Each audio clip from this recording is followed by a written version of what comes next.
miércoles nos hemos encontrado con el grupo de discipuladores que ya comenzaron a trabajar también. Me están llegando las evaluaciones que ya hemos estado trabajando esta semana sobre un temita y ya me están llegando las evaluaciones para poder corregirlas y ya en la próxima semana pasar a un nuevo tema. Y así estamos preparando el equipo para trabajar en el discipulado.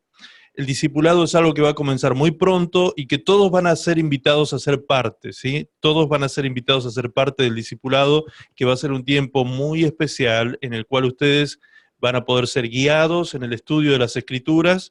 Vamos a estar compartiéndoles un audio con un estudio bíblico de 25 minutos aproximadamente y una pequeña fichita de evaluación donde ustedes van a poder marcar allí respuestas de acuerdo al audio que escuchan, algunas respuestas para poder de esa manera ser evaluados y ver si están entendiendo, comprendiendo los contenidos del discipulado. Desde ya les adelanto que es un material muy bueno, excelente y bastante complejo porque se trata de un material de un instituto bíblico, el que vamos a estar compartiéndoles. Entonces es un material bastante avanzado, ¿sí? En cuanto a estudios, pero no se preocupen, nadie se tiene que preocupar, todos van a entender bien, porque para eso estamos, para guiarles, para sacar todas las dudas. Lo importante es que ustedes se dispongan su tiempo, dispongan su atención, ¿sí? Y todo va a fluir para bendición de cada uno de ustedes, porque es muy importante, hermanos, entender las Escrituras, y mucho más en este tiempo. ¿Puedes subirme un poquito más el audio? Mucho más en este tiempo debemos comprender las Escrituras porque estamos en días, la palabra de Dios lo dice, estamos en días peligrosos. Y no son peligrosos por la falta de seguridad en las calles, ¿sí? Lo más peligroso que ocurre en estos días, Jesús lo mencionó en el capítulo 24 de Mateo, cuando a él le preguntaron, Señor, ¿qué señales habrá de tu venida y del fin de los tiempos? Y Jesús les dijo, mirad que nadie os engañe. ¿Sí? Lo primero que Jesús dijo fue, mirad que nadie os engañe.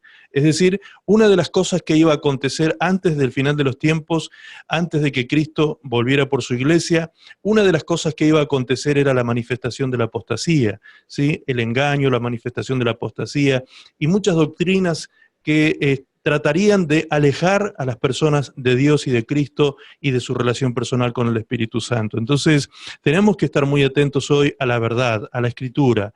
La verdad no la tiene un hombre, la verdad no la tiene un pastor, la verdad no la tiene una institución religiosa, la verdad está escrita en la palabra de Dios. Por eso es importante que aprendamos a estudiar las Escrituras, que aprendamos a estudiar la palabra del Señor para que podamos nosotros mismos extraer de las Escrituras la verdad del Señor, ¿sí? Porque la verdad del Señor no es algo de interpretación privada, no es algo que nosotros podamos adueñarnos de la interpretación de ella.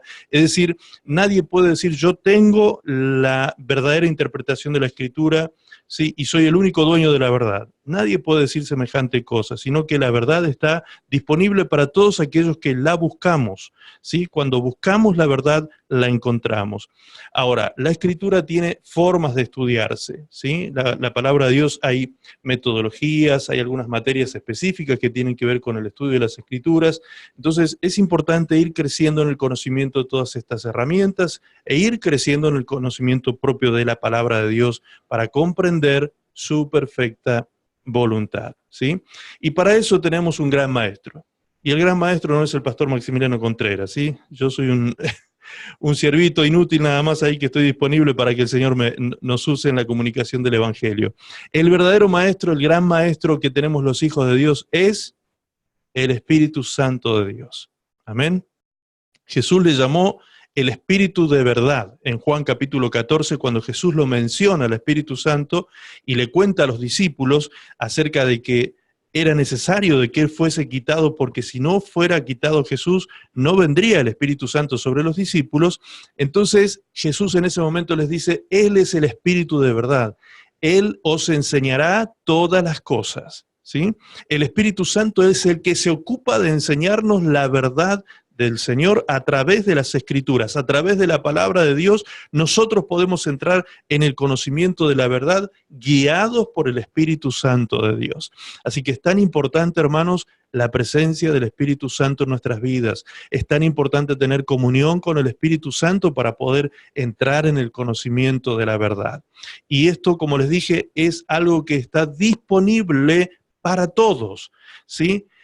Primera de Juan capítulo 2, verso 20 dice que la unción del Santo, es decir, la unción que pesaba sobre Jesucristo, la unción que estaba derramada sobre Jesucristo, esa misma unción está en nosotros y esa unción nos enseñará todas las cosas. Es decir, que la unción no es una cosa, la unción es una persona, es la persona misma del Espíritu Santo que ha sido derramada sobre la iglesia de Cristo para que nosotros podamos hoy ser guiados y enseñados por el Espíritu de Dios, cada uno de nosotros poder ser guiados y enseñados por el Espíritu de verdad. El Espíritu Santo, la unción de Dios está sobre nuestras vidas para guiarnos a toda verdad y justicia. Y sin temor, nosotros debemos acudir a Él, al Espíritu Santo, todos los días de nuestra vida. Debemos acudir a Él sin temor, digo, sin temor a perderlo, sin temor a que nos abandone, sin temor, porque Él no es, el Espíritu del Padre no es un espíritu abandónico, ¿sí? Dios no es un Padre abandónico. Aquí en la tierra, padre y madre nos pueden abandonar, pero con todo eso, dice la palabra de Dios, Dios jamás nos abandonará. Él está siempre con sus hijos. Por eso dice, 1 Juan 2:27, dice que la unción del Santo que está en nosotros permanece en nosotros. La unción no se retira, el Espíritu Santo no nos deja, siempre estará con nosotros. ¿Recuerdan que hemos visto algunos días atrás, algunas semanas atrás, la diferencia entre con y en? ¿Sí? El Espíritu Santo siempre estará con nosotros. Siempre, siempre, nunca dejará de estar con nosotros. La diferencia está en que en algunos el Espíritu Santo no está en ellos. Está con ellos, pero no está en ellos. El Espíritu Santo no está dentro, no está llenando ese vaso, no está siendo llenado con la presencia del Espíritu Santo. Un poco tiene que ver esto que estoy diciendo, como esto que estoy diciendo es un poco también la introducción del mensaje que vamos a compartir hoy. Quiero que recordemos, hagamos un poquito de memoria para los que están por primera vez, que hagamos un poquito de memoria acerca de los temas que venimos viendo a lo largo de estas semanas atrás, ¿sí? Recuerdan ustedes que tomamos el capítulo 15 de Juan, del Evangelio de Juan, tomamos este capítulo para analizar acerca de estos tres niveles de fruto que el capítulo 15 de Juan nos enseña que nosotros los hijos de Dios tenemos que dar, que Dios espera que nosotros demos. Cuando nosotros damos estos tres niveles de fruto, la palabra del Señor dice allí que seremos verdaderamente entonces sus discípulos y que entonces sabremos pedir como conviene y todo lo que pidamos el Padre nos lo dará. Amén. Los cielos serán abiertos para los discípulos que estén llevando a cabo estos niveles de fruto, estos tres niveles de producción de frutos, frutos que se esperan que nosotros demos, que nosotros fructifiquemos en la vida cristiana. A ver, fruto o nivel número 1. ¿Recuerdan? Mateo capítulo 3, versículo 8. ¿Qué dice allí? Haced pues frutos dignos de arrepentimiento. Muy bien. Haced pues frutos dignos de arrepentimiento. Entonces, el primer nivel de fruto que Dios espera que nosotros demos en nuestra vida cristiana es arrepentimiento. Lo primero. ¿Qué era arrepentimiento? ¿Recuerdan? Metanoia, cambio de mente.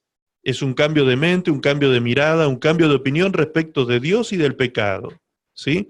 Es decir, ya no voy camino al pecado, alejándome cada vez más de Dios, sino que me doy vuelta, me convierto a Dios, camino hacia Dios y me aparto del pecado, ¿sí?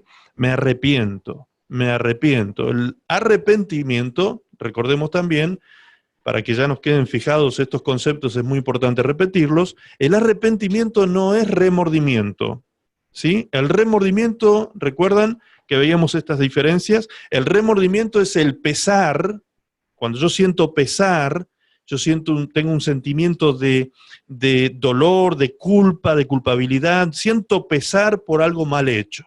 Cuando hemos hecho algo malo, siento pesar, eso es remordimiento. El arrepentimiento no necesariamente se presenta porque yo haya hecho algo malo, sino que el arrepentimiento tiene que ver también con aquello que yo sé que es bueno y que no lo he hecho, ¿sí? Cuando no hacemos lo bueno que tendríamos que haber hecho, ¿sí? También eso es contado por pecado, dice la palabra de Dios, porque la misma Biblia dice, la palabra del Señor enseña que pecado es saber hacer lo bueno y no hacerlo, ¿sí? Muchas veces el concepto religioso que hay del pecado es de que pecar es hacer algo malo, ¿sí? Que pecar es llevar a cabo una obra de maldad. Pero no siempre es eso. El pecado también es cuando yo dejo de hacer lo bueno que debería hacer, ¿sí? Cuando yo entiendo que debo hacer algo bueno y no lo hago, entonces estoy pecando también. Muy bien. Arrepentimiento es el primer nivel. El primer nivel de fruto que Dios espera que nosotros demos en la vida cristiana. Arrepentimiento. Segundo nivel de fruto que Dios espera que nosotros demos en la vida cristiana. ¿Lo recuerdan? ¿Cuál era? Santificación. Santificación. Muy bien. ¿Dónde está escrito eso? Romanos 6:22. Romanos 6:22. Recuerden de tomar nota para después revisar todo lo que yo voy diciendo rápidamente, ¿sí? Por ahí uno tira mucha información, entrega mucha información, les entrega muchos versículos bíblicos y es importante que se anoten, luego se lean o se relean para poder confirmarlos en las escrituras esto, ¿sí? También recuerden que quedan los videos grabados, filmados de estas reuniones, así que después también pueden repasar, si ustedes desean, esta reunión, este mensaje, lo pueden repasar y verificar todos esos textos bíblicos que fueron anotando para poder releerlos y estudiarlos en profundidad. ¿Por qué esto, hermano? Miren, yo les puedo asegurar algo. Esto que estamos viendo en estos días, esto que estamos analizando estos días de estos tres frutos, estos tres niveles de fruto, cómo se logran y demás, es prácticamente la base, el fundamento de una vida cristiana victoriosa. Por eso es tan importante que prestemos mucha atención y por eso yo muchas veces repito y repito algunos conceptos porque quiero que les queden grabados, que les queden clarísimos. ¿Sí? Muy bien. Volvemos al tema entonces. Romanos 6:22. ¿Qué dice allí? Allí dice, más ahora que habéis sido libertados del pecado y hechos siervos de Dios, tenéis por vuestro fruto la santificación y como fin la vida eterna. ¿Sí? Tenéis por vuestro fruto, dice, vuestro fruto. Es nuestro fruto, es el fruto que Dios espera que yo dé. ¿Qué tengo cuál es el fruto que estoy dando? Dice allí Romanos 6:22, el fruto de la santificación. Ahora, ¿cómo es esto de que yo doy el fruto de la santificación? Bien, primero, le voy a pedir a Nati, por favor. Nati, no sé si estás con tu luz allí, está parpadeando mucho y no me permite a mí estar acá concentrado en el tema. Si lo podés cerrar la cámara o apagar la luz, no sé, o solucionar ese tema. Gracias. Ahí se mejoró, me parece. Buenísimo, ahí se mejoró, Nati. Muy bien. Primero, les decía, cuando hablamos de fruto, ¿de qué estamos hablando? El fruto es la parte útil de un árbol, ¿sí? La parte útil, ¿para qué se siembra un árbol frutal? No se siembra para sombra. Un árbol frutal no se siembra para sacar leña de ese árbol. El árbol frutal se lo siembra, se lo cultiva y se espera los años que sea necesario, porque un frutal de pronto tarda 3 años, tarda 4 años, tarda 5 años, o en algunos casos más, dependiendo qué tipo de fruto se espera de él, ¿sí? Se espera todo ese tiempo ¿hasta qué? Hasta que el árbol da fruto, ¿sí? ¿Por qué? Porque lo útil del árbol es el fruto, el resultado final. El resultado del proceso es lo que espera que dé ese árbol. Entonces, lo útil del árbol es el fruto. Recuerden esto, lo útil del árbol es el fruto. Entonces, cuando hablamos de que Dios espera que nosotros demos fruto, lo que Dios está esperando entonces es que nosotros demos la parte que sirve, la parte útil, es decir, lo que a Él le sirve, ¿sí? Cuando yo doy el fruto de la santificación, esto es lo que a Él le sirve. ¿En qué sentido? Cuando empiezo a dar el fruto de la santificación, ¿recuerdan dónde comienza ese proceso de dar fruto de santidad? Cuando yo tomo la decisión de apartarme del pecado. Porque no era suficiente con arrepentirnos. Es decir, yo puedo cambiar mi manera de pensar respecto del pecado, puedo cambiar mi opinión respecto del pecado, puedo entender que estoy haciendo las cosas mal, pero no apartarme. Hay mucha gente que sabe que hace las cosas mal y no deja de hacerlo. Hay mucha gente que sabe que está pecando, pero no se arrepiente. El ciclo completo del arrepentimiento no se está llevando a cabo. ¿Recuerdan que leíamos en el libro de Proverbios? Allí dice claramente, Proverbios 28:13, dice que aquel que confiesa su pecado y se aparta, alcanzará misericordia. ¿Sí? Entonces es necesario cerrar ese ciclo virtuoso, ¿sí? Para que realmente la santidad comience a dar fruto en nuestra vida. La santificación comience a ser un fruto en nuestra vida. Es decir, me arrepiento, cambio mi manera de pensar respecto del pecado y de Dios, confieso mi pecado delante de Dios sabiendo, como dice 1 Juan 1:9, que si confieso mi pecado, Él es fiel y justo para perdonarme y limpiarme de toda maldad. Entonces me arrepiento, confieso y me aparto. Cuando yo tomo la decisión de apartarme, a eso el apóstol Pablo en Tito 2:11 lo llama renunciar a los deseos mundanos y a la impiedad. ¿Sí? Tito 2:11, así usted lo puede leer, el apóstol Pablo. Estoy haciendo un repaso rápido, ¿sí? De todo lo que hemos visto en estos días, estas semanas atrás, para los que no estuvieron. En Tito 2:11, allí dice el apóstol Pablo que la gracia de Dios se ha manifestado a todos los hombres para salvación, enseñándonos que, renunciando al pecado, a la impiedad y a los deseos mundanos, vivamos en este siglo sobria, justa y piadosamente. ¿Sí? Entonces, cuando yo renuncio, ahora vamos al punto de la palabra renunciar. ¿Qué significaba renunciar? Según el diccionario, es una dejación voluntaria. Yo dejo voluntariamente eso que estoy haciendo mal. Me aparto de eso, lo dejo, abandono esa actividad que yo llevaba a cabo pecaminosa, esa actitud pecaminosa, esa acción pecaminosa, ese pensamiento pecaminoso, ¿sí? O ese dejar de hacer pecaminoso, porque recuerdan que no era solo hacer cosas malas, sino también no hacer lo bueno, era pecado, ¿sí? Así que yo renuncio, me aparto de eso y comienzo a hacer la voluntad de Dios. Cuando yo comienzo a hacer la voluntad de Dios, lo que estoy haciendo es haciéndome siervo de Dios. Por eso Romanos 6:22 dice, ahora que habéis sido libertados del pecado y hechos siervos de Dios, ¿sí? Hechos siervos de Dios, tenéis por vuestro fruto la santificación y como fin la vida eterna. Amén. Entonces, hecho siervo de Dios, si no me hago un siervo de Dios, si yo mismo no decido ser obediente a Dios, si no me hago siervo de su palabra y de su voluntad, no voy a tener el fruto de la santificación en mi vida. La santificación viene como resultado final de que yo me he hecho siervo de Dios. He decidido obedecer a Dios. Ahora, ahí nos encontramos con un gran problema, dijimos estos miércoles atrás, que cuando yo decido hacer la voluntad de Dios, me doy cuenta que no puedo. Que es lo que Pablo el apóstol enseña o manifiesta en Romanos capítulo 7, versículo 15 en adelante. Romanos 7, capítulo 7, versículo 15 hasta el 23, allí dice el apóstol Pablo que a él le pasa algo.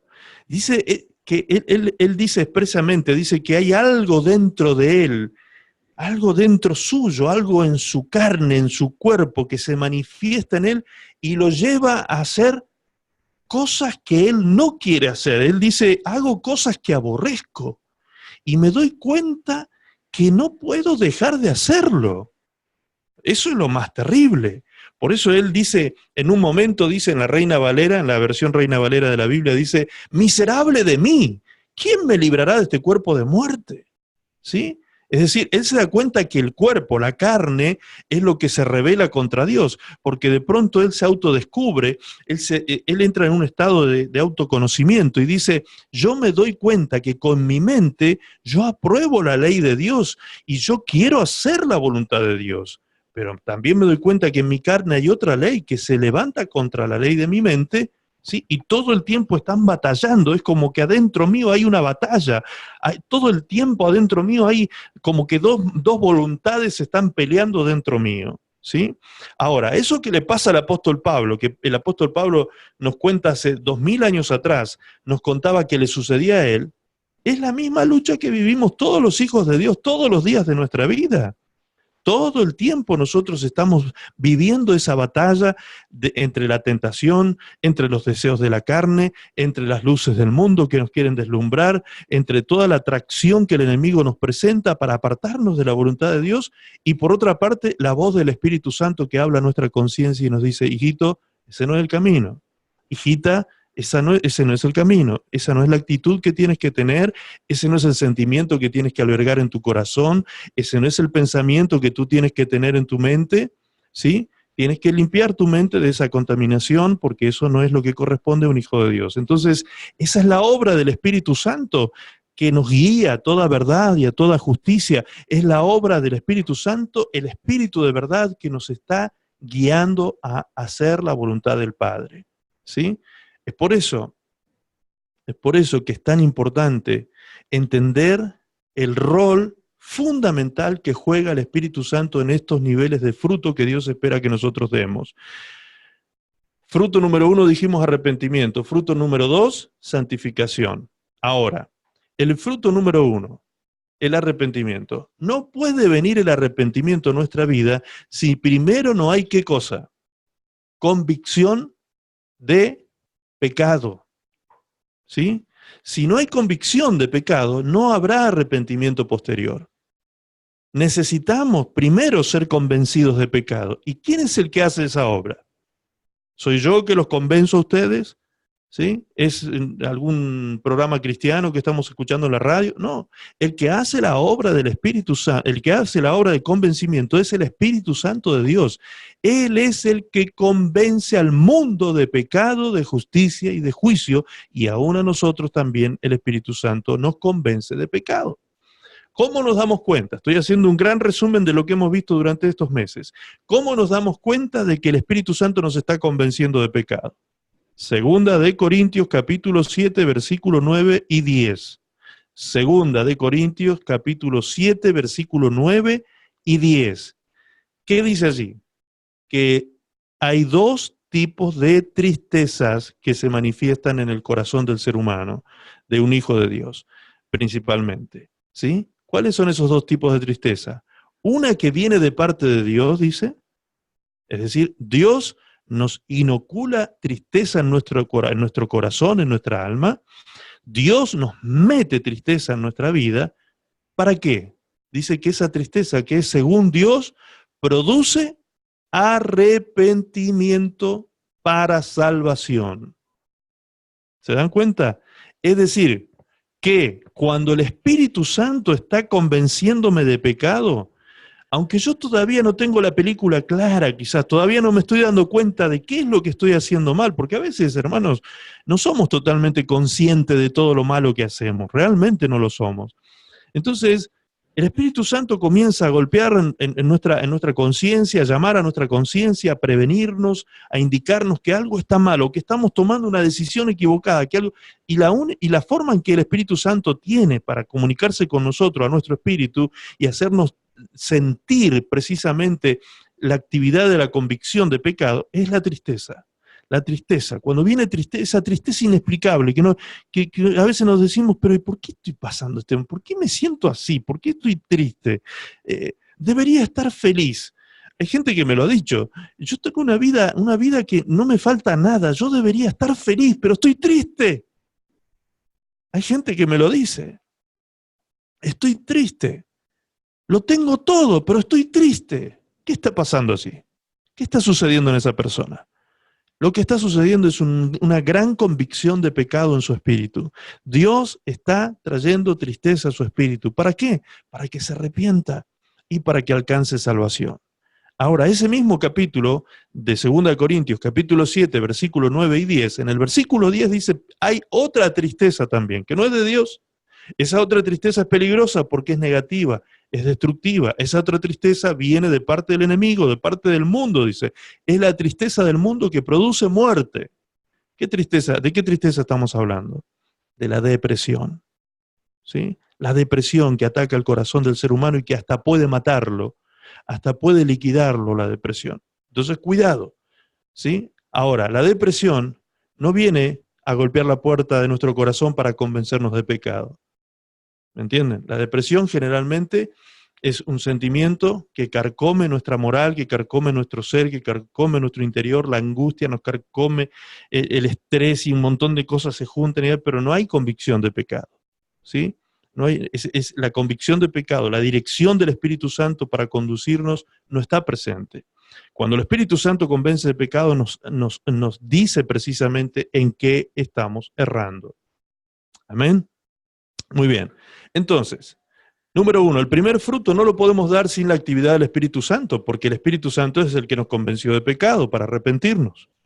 Número 2, tampoco nosotros podemos dar el segundo nivel de fruto, que es la santidad, o la santificación, mejor dicho, tampoco podemos hacerlo porque no tenemos en nosotros, ni en nuestra carne, ni en nuestro ser, el poder para vencer el pecado. ¿Entienden? La palabra de Dios dice, el espíritu está dispuesto, pero la carne es débil. La carne es débil. Entonces, nos damos cuenta, como el apóstol Pablo, ¿sí? Como decía el apóstol Pablo en Romanos capítulo 7, nos damos cuenta de que somos débiles, de que estamos atrapados en un cuerpo de pecado, en un cuerpo que del cual no nos podemos liberar, ¿sí? Y nos tiene atrapados en el pecado, nos tiene atrapados en la maldad, y la única manera en que nosotros lo podemos hacer es por medio de Jesucristo y de su Espíritu, por medio del Espíritu Santo de Dios. Por eso la palabra del Señor dice en Romanos también que la manera de poder matar las obras de la carne es por medio del Espíritu Santo de Dios. Vamos a buscarlo, Romanos capítulo 8, Romanos capítulo 8, versículo 9.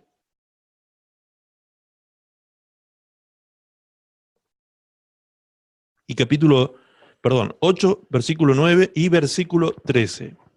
Allí dice, más vosotros no vivís según la carne, sino según el Espíritu Santo. Allí está escrito Espíritu con mayúscula, se refiere al Espíritu Santo de Dios.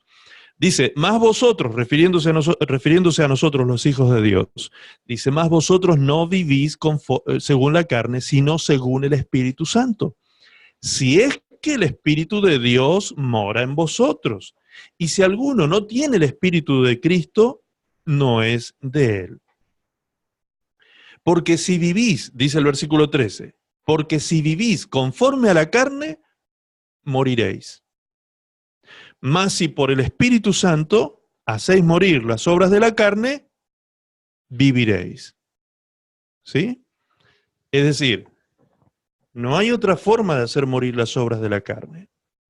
Solo por medio del Espíritu Santo. Como dice, repito el versículo, dice así, mas si por el Espíritu Santo hacéis morir las obras de la carne, viviréis. Romanos 8, 13. Es decir, la única manera que tenemos nosotros los hijos de Dios de poder vencer al pecado, de poder tener la fuerza moral en nuestro interior para batallar contra las tinieblas, contra el pecado, la tentación, la seducción del mundo, ¿sí? para poder batallar contra todas esas fuerzas que se levantan dentro nuestro muchas veces, para no hacer la voluntad de Dios, la única manera es que el Espíritu Santo esté en nosotros. No solamente con nosotros, sino en nosotros. ¿Recuerdan? Juan capítulo 14, cuando Jesús hablaba de eso, Jesús dijo, el Espíritu Santo está con ustedes, pero llegará el día en que estará en ustedes. Dos preposiciones que hacen una gran diferencia.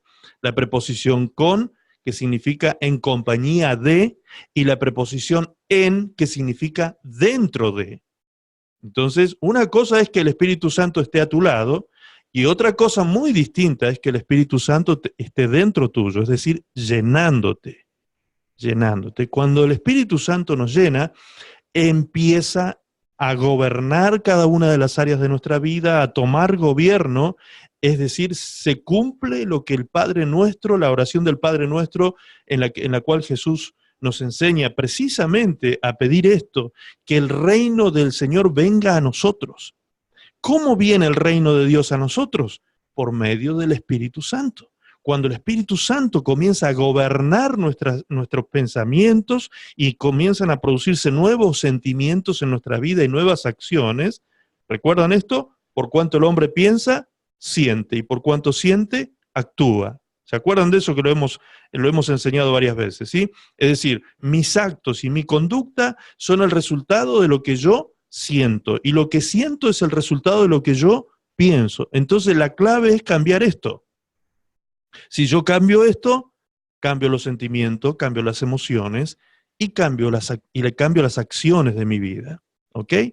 Muy bien, entonces el Espíritu Santo es el que viene a hacer esa obra, Él viene a gobernar, Él viene a dirigir nuestras vidas, a conducir nuestros pasos hacia ese camino de verdad y de santidad. Muy bien. Tercer nivel de fruto, ¿recuerdan cuál era?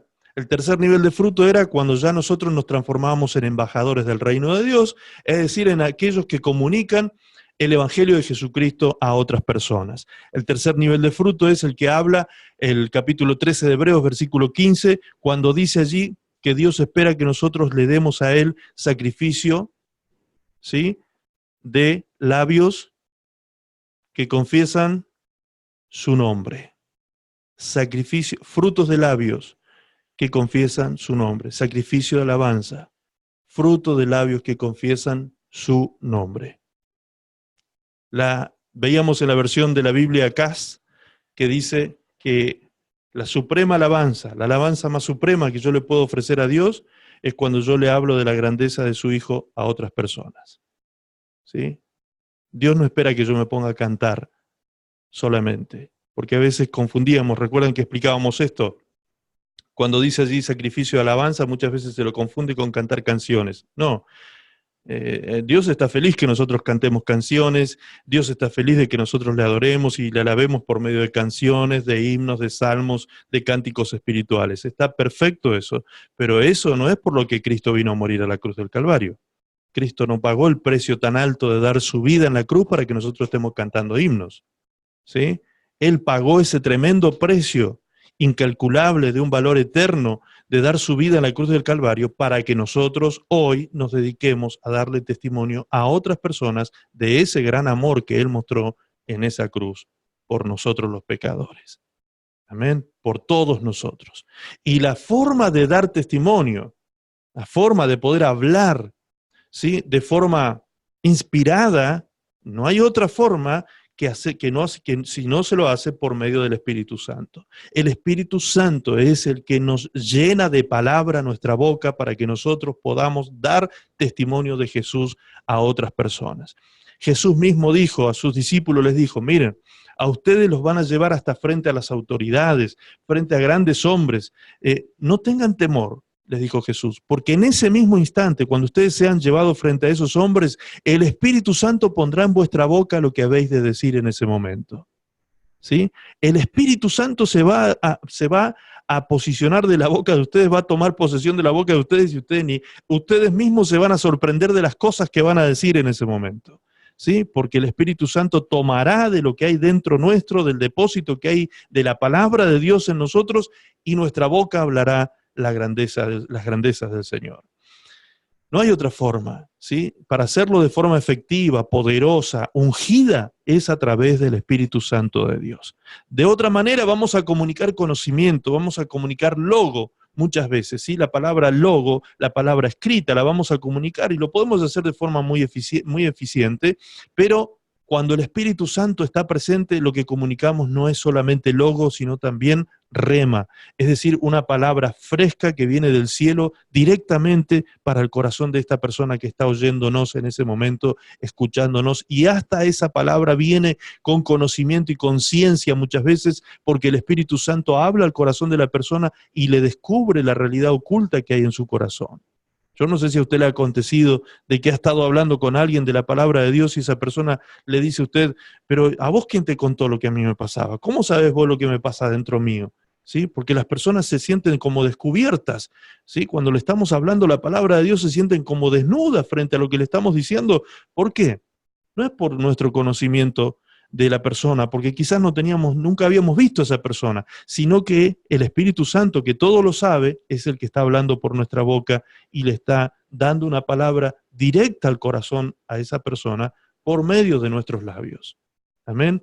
Por medio de nuestros labios, fruto de labios que confiesan su nombre. Es decir, que para todos los niveles de fruto que se espera que nosotros demos en el reino de Dios, necesitamos sí o sí al Espíritu Santo de Dios. No hay otra manera. Amén. Ahora, ¿qué tan importante es el Espíritu Santo? ¿Cuál es su actividad en estos días? ¿Cómo a lo largo de la historia, cómo se ha desarrollado la presencia del Espíritu Santo en la Biblia? ¿Cómo se ha ido mostrando la presencia del Espíritu Santo? ¿Quién es el Espíritu Santo? Bueno, hay unas cuantas cosas que vamos a ir dilucidando en este momento. Primero, número 1. En Génesis capítulo 1, verso 2, allí dice la palabra del Señor. En el verso 1 dice, en el principio creó Dios los cielos y la tierra. ¿Sí? ¿Y cómo estaba la tierra? Desordenada y vacía, dice el versículo 2. ¿Recuerdan? Y la tierra estaba desordenada y vacía. Y el Espíritu de Dios se movía sobre la faz de las aguas. Amén. Entonces vemos que el Espíritu Santo de Dios, el Espíritu de Dios o el Espíritu de Cristo, que es el mismo, el Espíritu de Dios ya estaba desde el principio de la creación moviéndose aquí en esta tierra, ¿sí? Ya estaba allí moviéndose sobre la confusión que había en aquella tierra primitiva, en aquel caldo primitivo, como le llaman los científicos, ¿sí? Desde donde nace la vida, desde las aguas comienza a brotar la vida, hasta los evolucionistas dicen estas cosas que la Biblia misma afirma, que en las aguas es donde comenzaron a nacer los primeros seres unicelulares, los pluricelulares, y luego los organismos primarios, y así sucesivamente. Dios fue formando la vida desde las aguas. Ahora, el Espíritu Santo está en el principio, lo vemos en el Génesis, lo vemos en el capítulo 1, allí lo vemos ya desde el principio al Espíritu Santo sobre la creación. Ahora, si vamos al capítulo 22 del libro de Apocalipsis, al último capítulo, vamos a encontrar allí que también dice que el Espíritu y la esposa dicen, ven, Señor Jesús. ¿Sí? Es decir, la Biblia se cierra, comienza en Génesis, transcurre a través de 66 libros y se cierra en Apocalipsis hablando también ¿de quién? Del Espíritu Santo de Dios. Es decir, que a lo largo de todo el plan de salvación que nosotros vemos que se desarrolla en la Biblia, en esos 66 libros cristocéntricos que tenemos en la Biblia, a través de todos esos libros vamos a ver la actividad del Espíritu Santo desde el principio hasta el fin. Ahora, en el Antiguo Testamento, nosotros vamos a ver que se habla del Padre de Israel, ¿sí? De Jehová Dios, el Padre de Israel. Es decir, la manifestación del Padre, del Dios Padre, se dio fuertemente en el Antiguo Testamento, ¿sí? Era lo que más se manifestaba en el Antiguo Testamento, y el Espíritu del Padre era el que venía sobre los profetas.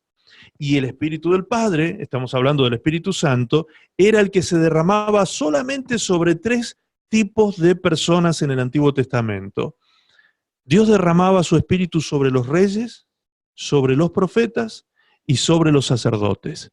Estas tres personas tenían la unción, ¿sí?, que se derramaba sobre ellos. Cuando ellos eran puestos en actividad, se derramaba la unción sobre ellos.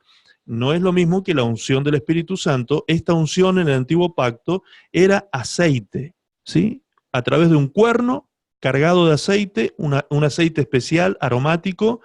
Ese aceite, llamado así precisamente el aceite de la unción, se derramaba sobre estas tres personas como símbolo de lo que habría de venir. Recuerdan ustedes que el Antiguo Pacto, la palabra de Dios dice que es, en el Antiguo Pacto nosotros encontramos todo lo que es sombra de lo que habría de venir, ¿sí? Entonces, ese aceite representaba al Espíritu Santo que un día se iba a derramar también sobre reyes, profetas y sacerdotes, que son los que existen hoy en día. Ahora ya vamos a llegar a ese punto. Sigamos allí en el Antiguo Pacto, por favor.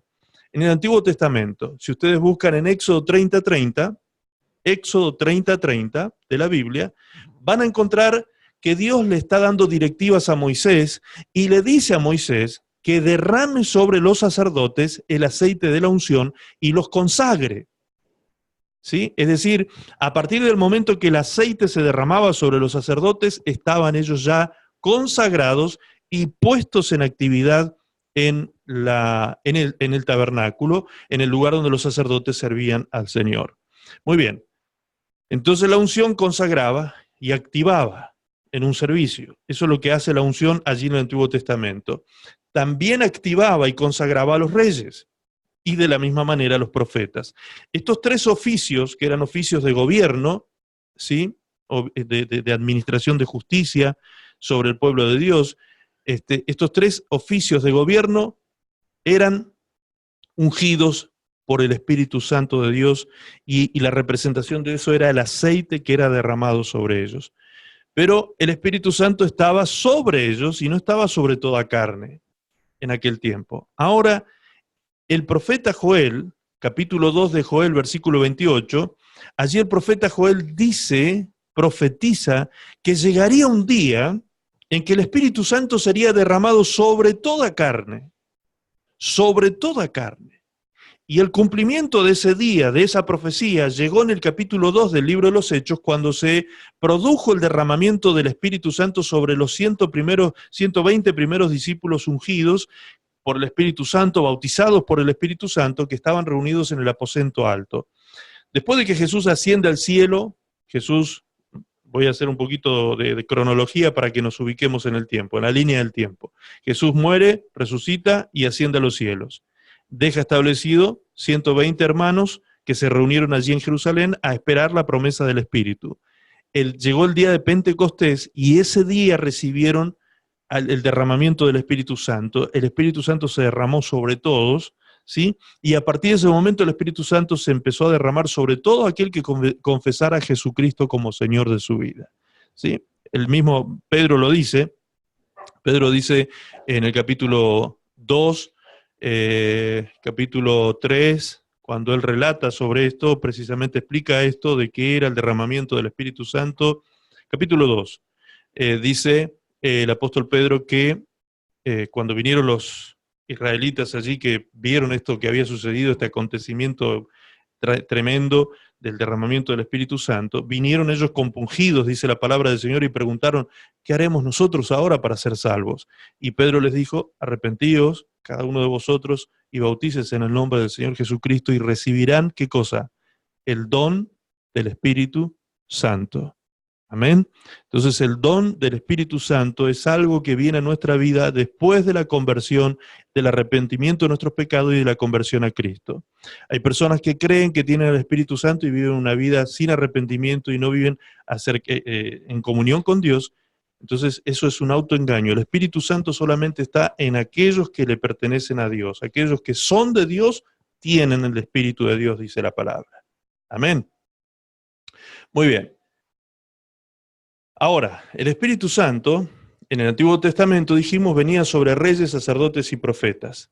En el Nuevo Testamento ahora se derrama sobre toda carne y todos los hijos de Dios ahora pasamos a ser reyes, sacerdotes y profetas. Amén. Apocalipsis 1:6, ¿qué dice allí? Que Jesucristo nos hizo a nosotros reyes y sacerdotes. Reyes y sacerdotes nos ha hecho el Señor Jesucristo a cada uno de nosotros. Apocalipsis 1, versículo 6. Amén. También dice el apóstol Pedro que nosotros somos pueblo santo, adquirido por Dios, sacerdocio real, ¿sí? Como se llama nuestro ministerio de oración, sacerdocio real, sacerdotes reales, sacerdotes regios, sacerdotes reyes. De eso está hablando el apóstol Pedro cuando dice esto, sacerdotes reales. Entonces, obviamente que usted me ve a mí, no me ve ninguna coronita, ¿sí? De rey no tengo mucho acá todavía en esta tierra. No me ve la coronita de oro ni nada que se le parezca. ¿Por qué? Porque nosotros hemos sido establecidos como reyes en los ámbitos espirituales, en los ámbitos y en las dimensiones espirituales. Esto no se trata de cuestiones terrenales. Nosotros no tenemos ciudadanía en esta tierra, dice la palabra de Dios. Nuestra ciudadanía está en los cielos. Amén. Efesios capítulo 1 dice allí que nosotros fuimos escogidos en Cristo Jesús y fuimos sentados juntamente con Él en los lugares celestiales. Estamos sentados juntamente con Cristo en el mismo trono regio de Cristo, porque Él es el Rey de reyes, Señor de señores. Cuando la palabra dice Rey de reyes, ¿a qué reyes se refiere? Él es Rey de reyes. ¿A qué reyes se refiere? No se refiere a los reyes de esta tierra que son, pobrecitos, pasajeros, ¿sí? Olvidados. Los reyes de esta tierra pasan sin gloria, lamentablemente. A los reyes que se refiere la palabra es a nosotros mismos. El Señor es Rey de reyes y reinas. Amén. El Señor ha constituido a sus hijas y a sus hijos reyes y reinas. Amén. Por eso el Señor es Rey de reyes y Él es Señor de señores, porque también nosotros hemos sido constituidos con autoridad y señorío sobre esta tierra. ¿Recuerdan cuando hemos visto en el Seminario de Liberación, capítulo 1 de Efesios, cuando habla acerca de nuestra posición en Cristo y nuestra autoridad en Cristo? Amén. Señorío y autoridad que el Señor nos ha dado. Muy bien.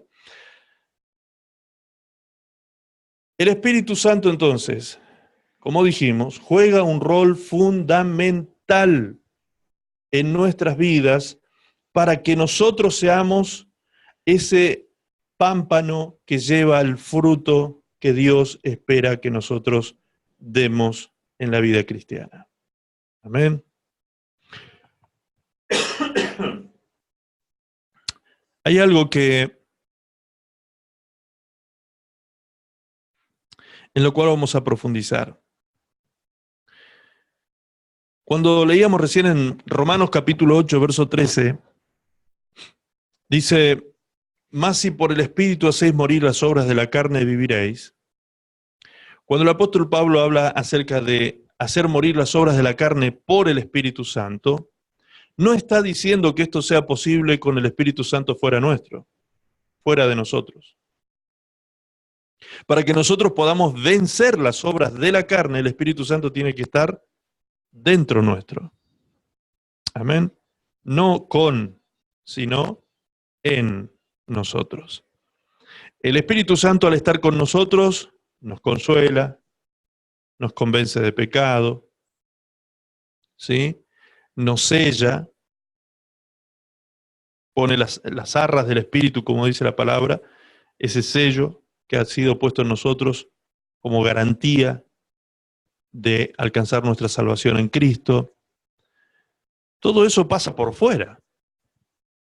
Pero tiene que haber una regeneración dentro nuestro, tiene que haber una regeneración dentro nuestro para que realmente podamos desde adentro hacia afuera transformar nuestras vidas. Jesús no quiere transformarnos a nosotros por fuera. Muchas veces el religioso, ¿sí?, sin ánimo de apuntar a nadie, simplemente lo digo por una cuestión de concepto, de concepción, el religioso, ¿qué hace? Cambia por fuera. Yo recuerdo hace años atrás que iba cruzando, aquí atrás hay una plaza, aquí detrás de mi casa hay una plaza, y yo iba cruzando la plaza en diagonal y me encontré con un joven que yo conocía de hacía muchos años, que estaba involucrado en las drogas, en el narcotráfico más que nada, Era un joven que había estado había pasado tiempo preso y una vida que era un desastre, y de pronto lo veo venir al joven limpito, venía peinadito, era una cosa así prolijita. Yo digo, ¿qué le pasó a este muchacho? Digo, ¿por qué él andaba todo el tiempo así como tirado, como abandonado? Y, y cuando él me vio, me saludó contento, así sorprendido. "Ah, ¿cómo te va?" Y nos saludamos, y yo lo miraba así de arriba abajo, como diciendo, ¿qué te pasó? O sea, realmente me llamaba la atención su estampa, ¿no? Su postura, su estampa, y entonces él me dice, comencé a ir a la iglesia, me dice, me empieza a contar, él sabía que yo era cristiano, entonces me dice, comencé a ir a la iglesia. Ah, mirá qué bueno, sí, me dice, estoy yendo a tal iglesia. Ah, pero qué bien. Y entonces yo ahí me interesé de conversar con él sobre esto, ¿no? Sobre este cambio, esta transformación. Y de pronto me dice, sí, me dice, ya dejé los jeans, me dice. Acá los jeans son, en Chile sería el blue jean, ¿no? Blue jean, le llaman los pantalones estos ¿cómo se llaman estos pantalones? La tela de estos pantalones. Tiene un nombre. El pantalón común, ¿sí? El pantalón de jean, azul, blue jean. Y este joven me dice, ya dejé el blue jean, me dice, ya dejé el jean. Entonces yo no entendía lo que me quería decir. Digo, ¿cómo que dejaste el jean? Sí, me dice, ya dejé el jean, dice, ahora me visto con pantalón de vestir. Entonces digo, ¿de qué me está hablando? Y le digo, pero, porque parecía hasta una broma lo que me estaba diciendo. Le digo, ¿pero a qué te referís con eso? Me dice, que ya dejé esos pantalones mundanos, me dice, el gym. Y estoy usando pantalones de vestir ahora, y ando todo el día con pantalones. Pero le digo, ¿y quién te enseñó eso? Y no, en la iglesia. En la iglesia me enseñaron eso, yo el cambio lo tengo que mostrar. Entonces ahí me di cuenta que el joven estaba con unos conceptos cerradísimos. Le digo, no, papi, le digo, el cambio no es por fuera. El cambio tiene que ser dentro tuyo. Si tú no cambias por dentro tuyo, si tú no regeneras tu vida en Cristo, como dice la palabra en 2 Corintios, capítulo 5, verso 17. 2 Corintios 5, 17, dice, de modo que si alguno está en Cristo, nueva criatura es. Las cosas viejas pasaron, he aquí todas son hechas nuevas. Entonces, si no hay un cambio interno, si no hay un cambio en nuestra genética espiritual, por más que por afuera nosotros le pongamos el color que le pongamos a la ropa, o nos pongamos la ropa que nos pongamos, o nos saquemos o nos pongamos ropa, no tiene nada que ver, el cambio no es externo. Ahora, obviamente que cuando una persona viene a Cristo, si venía de una vida libertina, una vida indecorosa, obviamente que después también el Espíritu Santo de adentro hacia afuera le va a hacer cambiar muchas cosas, ¿sí? Como por ejemplo que vista decorosamente, sencillamente que vista decorosamente. Ahora, esto se lo dije a ese joven ese día porque yo dije, este muchachito si no entiende esto, se va a perder, va a terminar errando el camino. ¿Por qué? Porque es necesario que se entienda que el cambio empieza por dentro y es con el poder del Espíritu Santo, no es con mi poder personal, ¿sí? No es que yo digo, bueno, ya entendí que he pecado, que he sido un pecador y me arrepiento de eso y a partir de hoy no peco nunca más. Eso es un autoengaño. Nadie puede decir eso. La palabra de Dios dice en 1 Juan 1:8, dice que si decimos que no tenemos pecado, mentimos. Mentimos. Todos pecamos. Todos. Ay, pastor, ¿usted también peca? Sí que peco. Todos pecamos. ¿Entienden? Porque a veces pecamos de acá, otras veces pecamos de acá, y otras veces pecamos de acción. Y otras veces pecamos por omisión, es decir, por no hacer lo que teníamos que hacer. ¿Se da cuenta? Entonces, eso de querer hacernos los santurrones y hacernos pasar por personas que somos perfectos, no existe tal cosa, no existe tal cosa. Así que le expliqué a este joven, y yo creo que no me creyó, de hecho me miraba con cierta incredulidad, era como que yo le estaba predicando otro evangelio, no lo que él había entendido. Al poco tiempo me lo encontré otra vez en la calle. ¿Cómo me lo encontré? Pelo largo, pelo sucio, desgreñado, drogado, en la calle. ¿Mm? Y con jean. Y con jean. ¿Se da cuenta? Es decir, el cristianismo La fe cristiana verdadera, no religión, no una religión que dice ser cristiana, sino la fe cristiana real y verdadera tiene que ver con un cambio genético espiritual. La palabra de Dios dice eso, en el Evangelio de Juan, capítulo 1, verso 13. ¿Qué dice allí? Juan 1, 12 y 13. Allí en el 12 dice que aquellos que recibieron a Jesús, Dios le dio la potestad de ser hechos hijos de Dios. Y estos, dice el versículo 13, no son engendrados por voluntad humana, ni por hombre, sino que han sido engendrados por Dios. Entonces, cuando habla de un nuevo engendramiento, cuando habla de un nuevo nacimiento, Jesús también en capítulo 3 de Juan, ¿sí? ¿De qué está hablando? Que tiene que haber un cambio genético espiritual en mi vida, que a mí me haga ser otra persona, y ya no más el que fui. El que fui tiene que morir. Y para que pueda morir, tiene que ocurrir lo que estábamos leyendo recién en Romanos 8, 13, cuando dice que por el Espíritu Santo yo puedo hacer morir las obras de la carne. No hay otra forma. ¿Sí?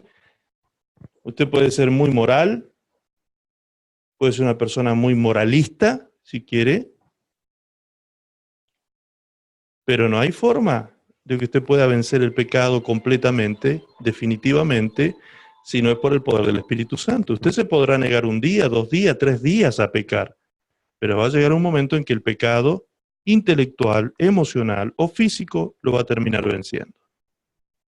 Entonces tenemos que ser honestos con nosotros mismos, como Pablo fue honesto consigo mismo y reconoció y dijo, hay algo dentro de mí que se rebela contra la ley de mi mente y no me deja hacer la voluntad de Dios. Pobre de mí, dice el apóstol Pablo, ¿quién me separará de este cuerpo de muerte? ¿Quién me librará de este cuerpo de muerte que me separa de Dios, que me hace pecar y me separa de Dios? Mas gracias doy a Dios, dijo el apóstol Pablo, porque sé que Jesucristo me ha librado. Es decir, el Espíritu de Cristo, el Espíritu de Dios es el que nos libra a nosotros de ese pecado. No hay otra forma de poder vencer el pecado. Es entonces buscando la comunión con su Espíritu y la llenura del Espíritu Santo de Dios. Y vamos a ir entrando al final del mensaje con esto de la llenura del Espíritu Santo. Efesios capítulo 5, por favor anote o busque en su Biblia ahora. Efesios capítulo 5, versículo 18.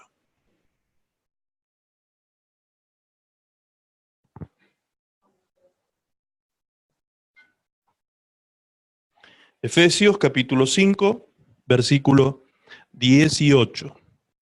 Allí dice el apóstol Pablo a la iglesia de Éfeso, no os embriaguéis con vino. Parece que eran borrachitos los muchachitos de esto, les gustaba levantar el codo, ¿sí? No os embriaguéis con vino, en lo cual hay disolución. Antes bien, sed llenos del Espíritu de Dios. Antes bien, sed llenos del Espíritu de Dios. Ahora, número 1, vamos a hacer la exégesis de este versículo, ¿sí? Número 1. Obviamente que la parte de no os embriaguéis con vino no la vamos a tomar demasiado en cuenta, pero sí solo vamos a tomar lo que Pablo quiso decir. Cuando una persona se embriaga, ¿qué es lo que pierde? ¿Pierde algo? ¿Qué pierde? El control, ¿sí? Hasta puede perder conocimiento, justamente. Si le agarra un coma alcohólico, puede hasta perder conocimiento. Es decir, lo que pierde una persona bajo el dominio del alcohol es el control. ¿Por qué? Porque pasa a estar bajo el control y el dominio del alcohol que se metió en su cerebro, y por eso la persona pierde el equilibrio, la persona pierde las limitaciones morales, inclusive se desinhibe, ¿sí? ¿Dije bien? La persona pierde el control físico de los miembros de su cuerpo, es decir, pierde también el control de la orientación de pronto porque se marea, se cae, se golpea, es decir, está bajo el dominio de algo que lo puede, algo que lo domina, algo que lo está gobernando en contra de lo que quisiera la persona, el alcohol toma dominio de él. Entonces, el apóstol Pablo dice, no se embriaguen con vino. No se dejen controlar por eso, no se dejen dominar por eso, no se dejen pasar por encima por eso, no se dejen gobernar por el vino, antes bien sean llenos del Espíritu Santo. Entonces, utilizando esta analogía que hace Pablo, lo que está diciendo en realidad es déjense controlar por el Espíritu Santo. No se dejen controlar por el vino, déjense controlar por el Espíritu Santo. El vino los va a destruir, en el vino hay disolución, hay libertinaje, en el vino la persona se destruye moralmente, se destruye ella y destruye su entorno con el alcohol, ¿sí? Pero si ustedes se dejan llenar por el Espíritu Santo, Él los va a controlar, Él los va a gobernar, Él va a hacer de ustedes mejores personas. Él no los va a destruir, Él los va a llevar por buen camino, Él los va a guiar en caminos de verdad y de justicia. Eso es lo que hace el Espíritu Santo de Dios. Ahora, haciendo el exégesis de la segunda parte del pasaje, dice, sed llenos del Espíritu de Dios. Sed. Esta palabrita sed es un verbo derivado del verbo ser, que está escrito en imperativo, ¿sí? Es una orden. Sed. Sed llenos. Es una orden, está escrito en imperativo, es decir, no es una sugerencia, no es un buen deseo del apóstol Pablo sobre la iglesia de Éfeso, no es que diga, bueno, Dios, sería bueno que por ahí, si se le ocurre un día ser llenos del Espíritu, buscar el Espíritu, sería bueno. No, no, no. El apóstol Pablo no deja lugar a dudas, esto es un mandato del Señor, dice, sed llenos del Espíritu de Dios. Sed llenos, es un mandato, es imperativo. Está conjugado en segunda persona del plural del verbo ser, porque dice sed, está hablando de vosotros, y cuando habla de vosotros, habla de la iglesia, es decir, todos nosotros debemos ser llenos del Espíritu. Y está conjugado en tiempo presente continuo. Es decir, ¿cuándo tengo que ser lleno? Siempre. Siempre tengo que ser lleno, continuamente tengo que ser lleno del Espíritu de Dios. Ser lleno como mandato. Ahora, la palabra lleno, me llamó la atención el significado etimológico de esta palabra. ¿Qué significa lleno desde la etimología? La palabra lleno viene del latín plenus, ¿sí? Que significa completo, completo. Lleno y plenitud. Tiene que ver con esto, con la plenitud y con estar completo, lleno. Esto es la llenura del Espíritu Santo. Ahora fíjense cómo la versión de la Biblia de lenguaje sencillo nos expresa este punto del libro de Éfeso. Vamos a leer el mismo pasaje que leímos recién de Reina Valera, lo vamos a leer en la Biblia de lenguaje sencillo, desde el versículo 15 hasta el 18. Capítulo 5 de Efesios, 15 al 18. ¿Qué dice allí? Dice, tengan cuidado de cómo se comportan. Vivan, escucha lo que dice, vivan como gente que piensa lo que hace. Está hablando a los hijos de Dios aquí la palabra del Señor. Y dice, tengan cuidado de cómo se comportan. Vivan como gente que piensa lo que hace y no como tontos. Y no como tontos. Aprovechen cada oportunidad que tengan de hacer el bien. Porque estamos viviendo tiempos muy malos. Estamos viviendo tiempos muy malos. Y otra vez repite esta palabra. Escuche, versículo 17 dice, no sean tontos. En la Reina Valera dice necios. No sean tontos, sino traten de averiguar qué es lo que Dios quiere que hagan. Es decir, de conocer su voluntad. Y ahora dice lo que habíamos leído recién. No se emborrachen, pues perderán el control de sus actos. Más bien permitan que el Espíritu Santo, que sea el Espíritu Santo quien los llene y los controle. Entonces, Si el autor de este pasaje viene diciendo, el apóstol Pablo, inspirado por el Espíritu Santo también, ¿sí? Es decir, esto es palabra de Dios que el apóstol Pablo imprime en este libro. Si el autor dice, no hagas tal cosa porque si haces eso serás un tonto, y haz esto otro, sed lleno del Espíritu Santo para que Él los controle, ¿qué está diciendo en realidad? Lo que está diciendo, en pocas palabras, es que un cristiano que no se llena del Espíritu Santo es un ¿qué? Es un tonto. Lo dice 2 veces. 2 veces dice claramente, si un cristiano, una persona que dice creer en Dios y que dice ser cristiana y dice poner su fe en Cristo y dice vivir una vida cristiana, si no busca esa llenura del Espíritu Santo en su vida, se está comportando como un tonto. Es decir, como una persona que no piensa lo que hace. Eso dice el texto. Una persona que no piensa lo que hace, se está comportando como un necio, como un tonto. No hagan esto, dice el apóstol Pablo. ¿Por qué? Porque estamos en días malos. Estamos en días malos, días finales, días peligrosos. No estamos en días en que podamos andar caminando tontamente por la vida.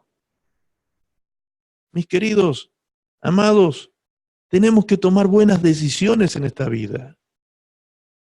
Las decisiones que has tomado a lo largo de toda tu vida son las que te han traído a tu presente. Yo no sé si estarás contento, si estarás feliz, satisfecho o insatisfecho con tu presente, pero en definitiva, lo que hoy has hecho de tu vida es el resultado de las decisiones del pasado. Entonces el apóstol Pablo nos dice, reflexionen sobre esto y comiencen a vivir como personas que piensan lo que hacen, no sean tontos. ¿Y cómo puedo hacer yo para no ser tonto y andar por esta vida haciendo tonterías, ¿sí? Como si fuese un borracho que está controlado por el alcohol? Pues la única manera, dice el apóstol Pablo, es siendo llenos del Espíritu Santo de Dios. Si yo me lleno del Espíritu Santo de Dios, entonces dejaré de comportarme como un tonto. Dejaré de hacer tonterías y comenzaré a tomar buenas decisiones, bien pensadas, meditadas, decisiones que han sido filtradas a través de la palabra de Dios, de la voluntad de Dios. Por eso fíjense cómo lo dice. Se los leo otra vez, por favor. Se los leo para que lo analicen mientras lo vamos leyendo. Analícenlo, por favor, paso a paso. Dice, tengan cuidado de cómo se comportan. Vivan como gente que piensa lo que hace y no como tontos. Aprovechen cada oportunidad que tengan de hacer el bien, porque estamos viviendo tiempos muy malos.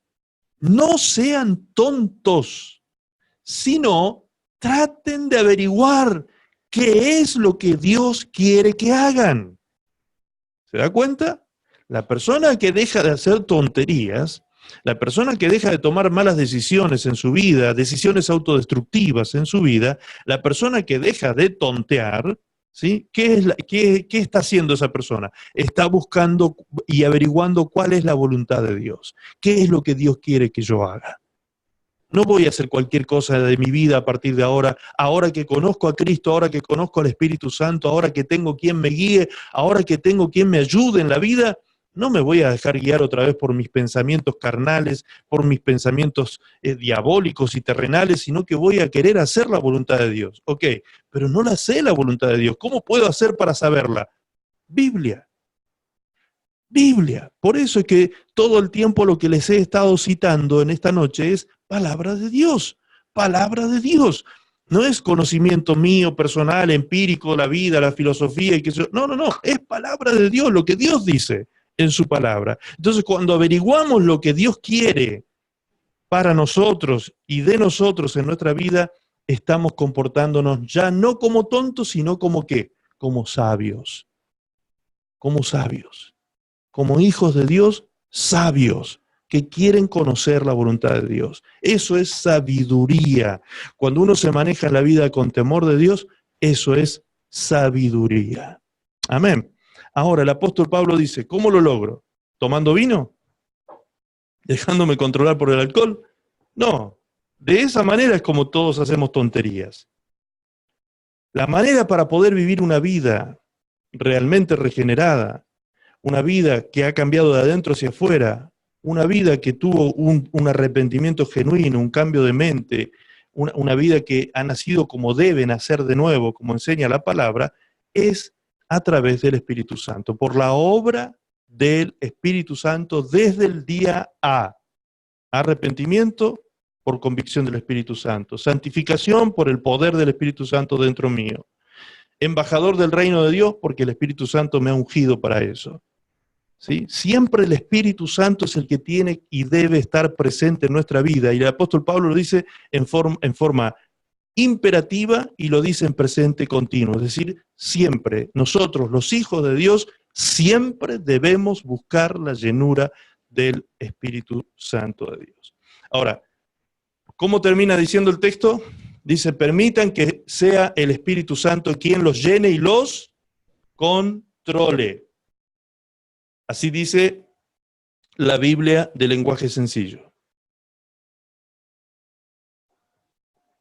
Dice, permitan que el Espíritu Santo sea quien los llene y los controle. Es decir, la obra del Espíritu Santo, présteme atención por favor un minutito, no se distraiga con nada. La obra del Espíritu Santo no se lleva a cabo en su vida si usted no se lo permite. Eso dice el texto. Permitan, dice el texto bíblico, permitan que el Espíritu Santo los llene. ¿Se da cuenta? Es necesario eso. Yo le debo permitir al Espíritu Santo entrar y hacer. Entrar y hacer. El Señor, muchas veces se dice por ahí, se lo pronuncia como si fuera algo bíblico, pero no está escrito en realidad, pero sí está, el concepto está escrito de que el Señor es un caballero. El Señor no empuja la puerta. El Señor no tira bajo la puerta. El Señor llama a la puerta. Él no va a pasar por encima de tu voluntad. Él va a respetar tu voluntad. Apocalipsis 3:20, el Señor Jesucristo dice allí, en Apocalipsis 3:20 dice, he aquí yo estoy a la puerta y llamo. Si alguno oye mi voz y abre la puerta de su corazón, yo entraré. Yo entraré a él, cenaré con él y él conmigo. Amén. El Señor no entra si el que está dentro no abre. Repito, el texto dice así, he aquí, yo estoy a la puerta y llamo. Si alguno oye mi voz, dice Jesús, si alguno oye mi voz y abre la puerta, yo entraré a él. Es decir, ¿quién es el que lo permite a él ingresar? Nosotros. ¿Quién es el que le permite al Espíritu Santo hacer la obra de regeneración y de renovación en nuestra vida? Nosotros. Él no hará nada que tú no le permitas. Por eso dice el texto, permite que el Espíritu Santo te llene y te controle. Fíjense que lo dice así, tan clarito, dice, repito la lectura de ese versículo, dice, permitan que sea el Espíritu Santo quien los llene y los controle. La pregunta es, ¿quién te controla hoy a ti? ¿Quién nos controla? ¿Quién controla nuestros pensamientos, nuestros sentimientos y acciones? ¿Quién nos controla? ¿Quién decide por nosotros? ¿Se da cuenta? Muchas veces nosotros tenemos el reinado de nuestra vida. Nos decimos cristianos, sí, por supuesto, nos creemos cristianos, nos creemos hijos de Dios, pero a la hora de tomar decisiones hacemos lo que nosotros queremos. Consultamos al Espíritu Santo, le preguntamos a Él si le parece bien la decisión que voy a tomar, o le digo a Él, Señor, controla esta parte de mi vida que necesito que tú la llenes. El control del Espíritu Santo es la llenura. ¿Se da cuenta a dónde nos está llevando la lectura de la palabra? La llenura del Espíritu Santo es cuando Él está controlando esa área de tu vida. Él está empezando a gobernar en esa área de tu vida. Entonces, cuando el Espíritu Santo te llena, te está gobernando. Te está gobernando. Él está logrando tomar gobierno de esa área de tu vida. Él está sanando algún área de tu corazón, está sanando alguna herida, malos recuerdos, rencores, odios, resentimientos que han estado ocupando tu corazón y ya no tienen que estar allí.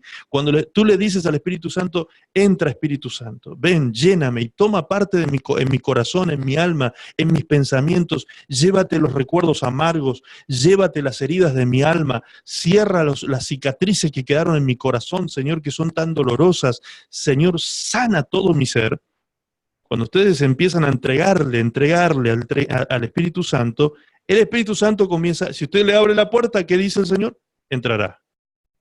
Entrará, entrará, entrará y llenará y copará e irá tomando cada vez más control y más gobierno sobre las distintas áreas de nuestra vida y cada día seremos más y más y más llenos del Espíritu Santo de Dios. Se lo explico. Permítame 5 minutos y le explico esto.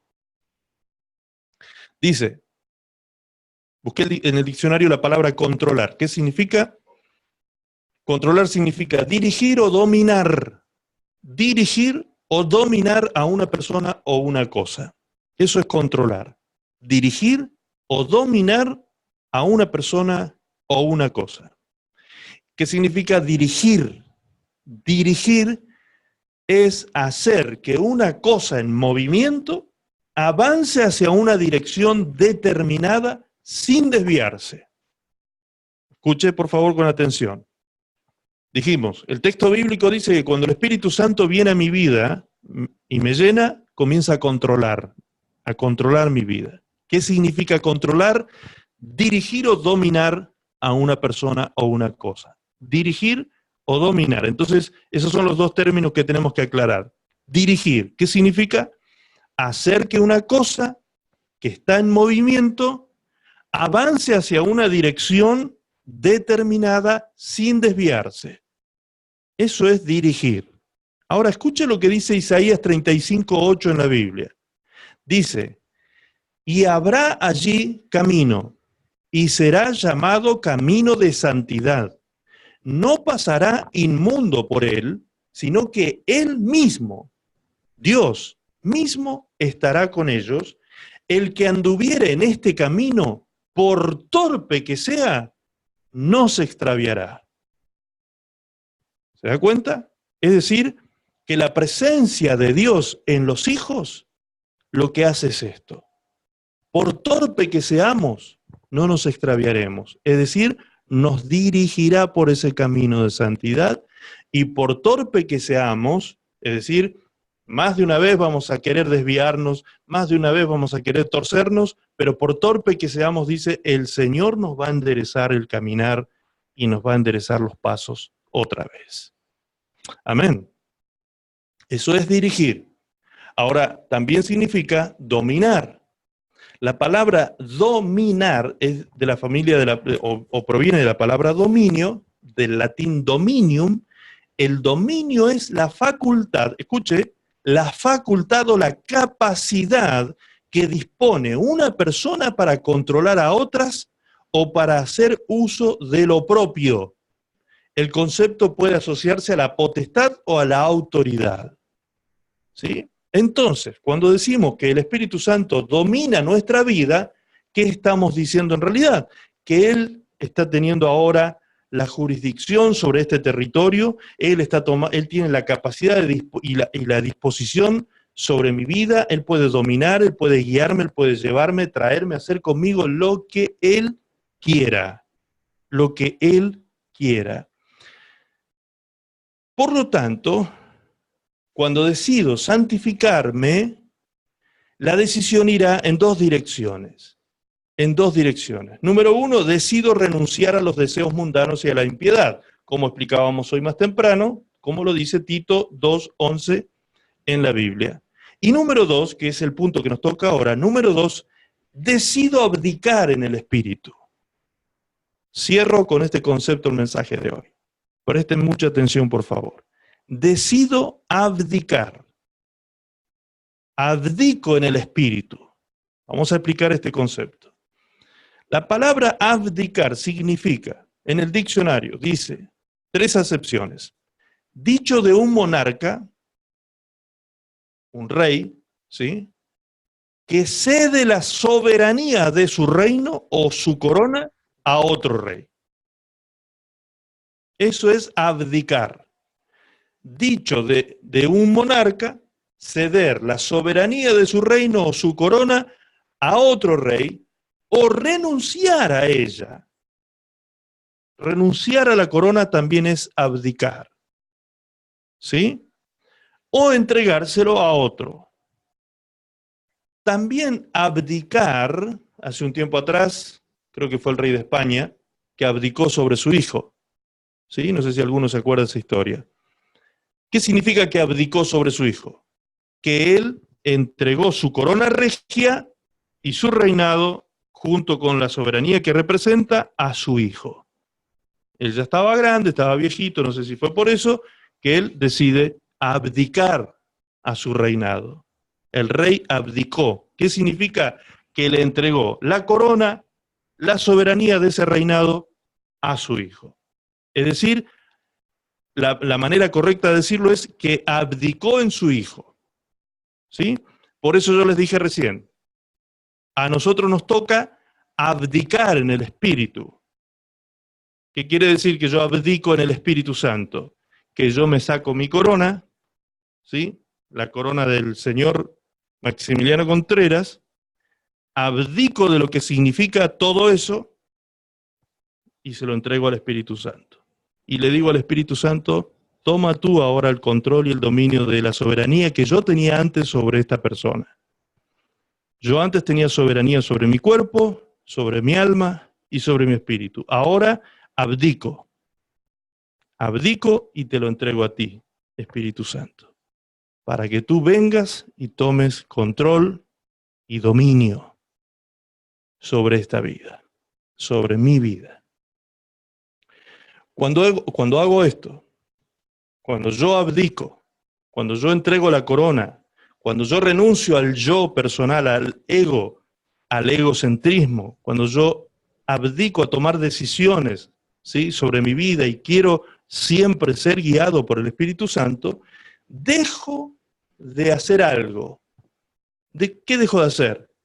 Por obvias razones, dejo de satisfacer la carne. Dejo de satisfacer la carne. Porque abdiqué. Ya no tengo más control sobre lo mío propio, como dice el texto del diccionario, ¿sí? Ya no hay más dominio sobre lo mío propio. Es decir, lo mío propio es la carne. Lo mío propio son los deseos carnales. Lo mío propio es el pecado. Pero ya ni eso es mío. Hasta la carne se la entrega al Señor. Con todo mi ser ahora le voy a adorar. No solo le voy a adorar en el espíritu, le voy a adorar también con mis emociones, con mis sentimientos y también con mi carne, como decía el salmista David. Con todo mi ser voy a alabar y adorar al Señor. Amén. Ahora, ¿qué sucede cuando yo dejo de satisfacer los deseos de la carne? Se lo leo en Gálatas capítulo 5, versículo 16. Allí dice, digo pues, andad en el Espíritu, Espíritu con mayúscula, es decir, andad en el Espíritu Santo, y no satisfagáis los deseos de la carne. Porque el deseo de la carne es contra el Espíritu y el del Espíritu es contra la carne, y estos se oponen entre sí para que no hagáis lo que quisierais. Pero si sois guiados por el Espíritu, no estáis bajo la ley. Y manifiestas son las obras de la carne, que son adulterio, fornicación, inmundicia, lascivia, idolatría, hechicerías, enemistades, pleitos, celos, iras, contiendas, disensiones, herejías, envidias, homicidios, borracheras, orgías y cosas semejantes a estas, acerca de las cuales os amonesto, para que ya, como ya os he dicho, que los que practican tales cosas no heredarán el reino de Dios. Los que practican tales cosas no heredarán el reino de Dios. Más, escucha ahora, más el fruto del Espíritu, el fruto del Espíritu Santo, es amor, gozo, paz, paciencia, benignidad, bondad, fe, mansedumbre, templanza. Contra tales cosas no hay ley. Amén. El fruto del Espíritu. ¿Qué dijimos que era el fruto? El resultado final, la utilidad de la planta, lo más precioso que nos brinda la planta. ¿Sí? Es decir, el fruto del Espíritu Santo en nosotros, si lo dejamos que Él controle, si lo dejamos que nos llene, si nos dejamos que nos cope, si nos dejamos que se produzca la plenitud del Espíritu en nosotros, en cada área de nuestra vida, el Espíritu Santo vaya copando, copando, copando, copando, llenando, va a llegar un momento que va a estar todo nuestro ser bajo el dominio, bajo el control, bajo el gobierno del Espíritu Santo. Entonces de nosotros no saldrá otra cosa que ¿qué? Que el fruto del Espíritu de Dios. Ya no habrá en nosotros el deseo de ir detrás del pecado, sino de vivir en ese estilo de vida del fruto del Espíritu Santo. En amor, en gozo, en paz, en paciencia, en benignidad, en bondad, fe, mansedumbre, templanza. ¿Cuánto puedo tener de eso en mi vida? Todo. Todo lo que usted, el límite es el cielo con eso.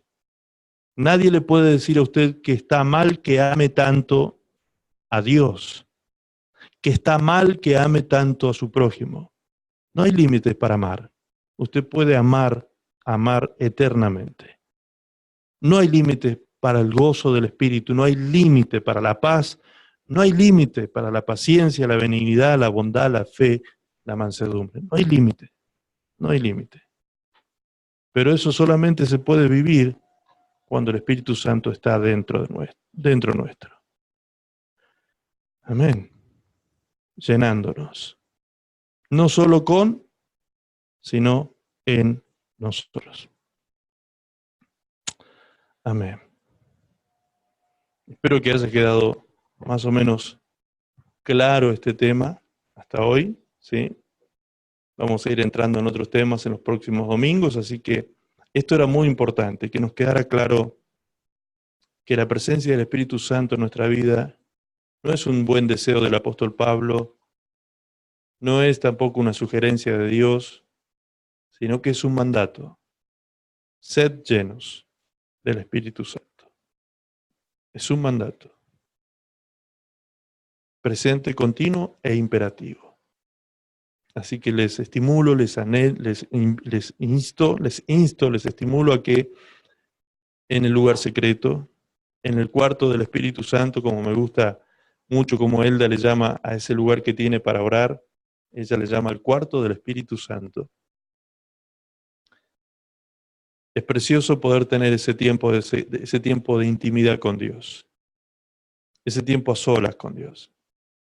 El Señor Jesucristo lo enseñó con su vida.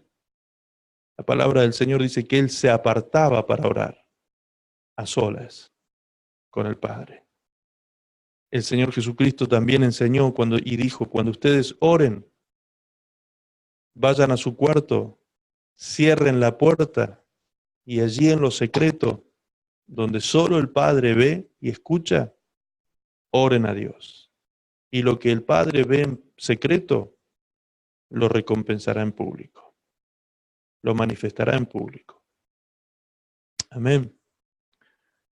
Así que los dejo con Él, los dejo con el Espíritu Santo. Esta noche, si esta misma noche, ahora mismo ustedes pueden tener un tiempo de intimidad con Él, arrodíllense allí donde están, en su cama, hablen con Él, sencillamente. Él no está esperando de nosotros ninguna repetición de vanas palabrerías.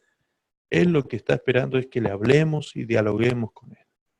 Le abramos nuestro corazón y le contemos nuestra vida, le contemos nuestros deseos, nuestros sueños, nuestros anhelos, y le digamos a Él: a partir de hoy, yo te quiero participar de todo en mi vida. Quiero que tú seas el que me abra las puertas, el que me cierre puertas. ¿Me escuchó? No solo que me abra, sino también que me cierre puertas. Que sea Él el que me dé el impulso para avanzar, pero también el que me frene cuando yo me pase de velocidad y de rosca. ¿Sí? Que seas tú, Señor, que sea tu Espíritu Santo el que nos llene, nos guíe a toda verdad y justicia, el que nos complete, el que nos dé la plenitud, el que nos gobierne y nos controle, nos dirija, nos conduzca y ponga hasta lo torpe, lo corrija y lo coloque en el camino de santidad. Si usted lo quiere, si usted lo desea, oremos un momento, ¿sí? Oremos un momento para que el Espíritu Santo ya mismo comience a hacer esa obra en sus vidas. Oramos al Señor. Eterno Dios y Padre Celestial, en el precioso nombre de Jesús, Señor, venimos ante tu presencia. Te agradecemos, Padre, infinitamente esta oportunidad que nos das de poder estar, Señor, ante tu trono, trono de oportuno socorro, de gracia. Señor, te agradecemos que como Padre, tú nos quieres dar tu Espíritu, Señor, siempre. Tú no nos niegas tu Espíritu, nos das tu Espíritu sin medida, dice tu palabra. Por eso en esta hora, Señor, rogamos que tú nos perdones, que perdones, Señor, nuestro egocentrismo, nuestra egolatría, que perdones, Señor, Dios mío, nuestro cristianismo muchas veces antropocéntrico, un cristianismo, Señor, con el hombre en el centro de todo, con nosotros siendo el centro de todo. Señor, queremos que tú seas el centro en nuestra vida. Señor, queremos que tú seas el centro, que tú seas el que gobierna, que tú seas el que esté en el trono de nuestro corazón. Padre, en esta noche abdicamos nuestras coronas, Señor. Abdicamos nuestras coronas personales. Abdicamos nuestros dominios y reinados personales, Señor, ante ti. Y abdicamos en el Espíritu Santo, entregamos la soberanía de nuestra vida al Espíritu Santo, para que sea el Espíritu Santo el que nos llene cada día, nos gobierne, nos controle, nos dirija, nos conduzca, nos consuele, nos aliente, nos convenza de pecado y nos enseñe toda verdad y toda justicia, Señor. Señor, muchas veces hacemos como dice tu palabra, nos comportamos tontamente. Señor, muchas veces al no conocer tu voluntad, nos comportamos tomando decisiones necias en la vida, autodestructivas, Señor, que nos han hecho, Señor, en el momento, Señor, seducidos, tentados, Señor, muchas veces hemos pensado que tomábamos la mejor decisión y al fin, Señor, nos encontramos con lo que dice tu palabra, que muchos son los caminos que al hombre le parecen rectos, pero su fin son caminos de muerte. Por eso, Señor, te pedimos que sea tu Espíritu Santo no solo con nosotros, sino también en nosotros, Señor, llenándonos cada día de nuestras vidas y gobernando, tomando el reinado en nuestro corazón, en nuestros pensamientos y sentimientos, y que realmente se haga en nosotros una realidad la oración del Padre nuestro cuando decimos: venga a nosotros tu reino y hágase tu voluntad y no la nuestra, Señor. Gracias, Padre. Gracias, Señor, por esta palabra que nos has dado en esta noche. Ministranos ahora, Dios mío, la presencia de tu Espíritu Santo allí donde se encuentran mis hermanos, Señor. Comience ahora tu Espíritu Santo a llenarlos. Comience ahora tu Espíritu Santo, Señor, a llenar sus vidas, a llenar sus espíritus, sus corazones sean llenos de tu presencia. Tu Espíritu Santo comience ahora, Dios mío, a gobernar, a tomar dominio y soberanía sobre cada uno de aquellos que sinceramente te rinden a ti, Señor, el reinado de sus corazones. En el nombre de Jesús, Espíritu Santo, comienza a manifestar el fruto de tu presencia en tus hijos. Padre, que sea el amor, el gozo, la paz, la paciencia, la benignidad, la bondad, la fe, la templanza, la mansedumbre, lo que comienza a gobernar nuestras vidas, Señor. Que realmente nuestras vidas estén sujetas a esos sentimientos y emociones que solo tu Santo Espíritu puede producir en nosotros los hombres que hemos reconocido a Jesucristo como nuestro Señor y nuestro Salvador. Gracias, papá.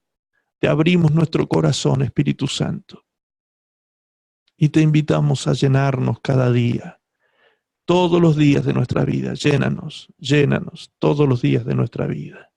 En el nombre de Jesús te lo pedimos, para la gloria de tu nombre. Amén, Señor. Amén.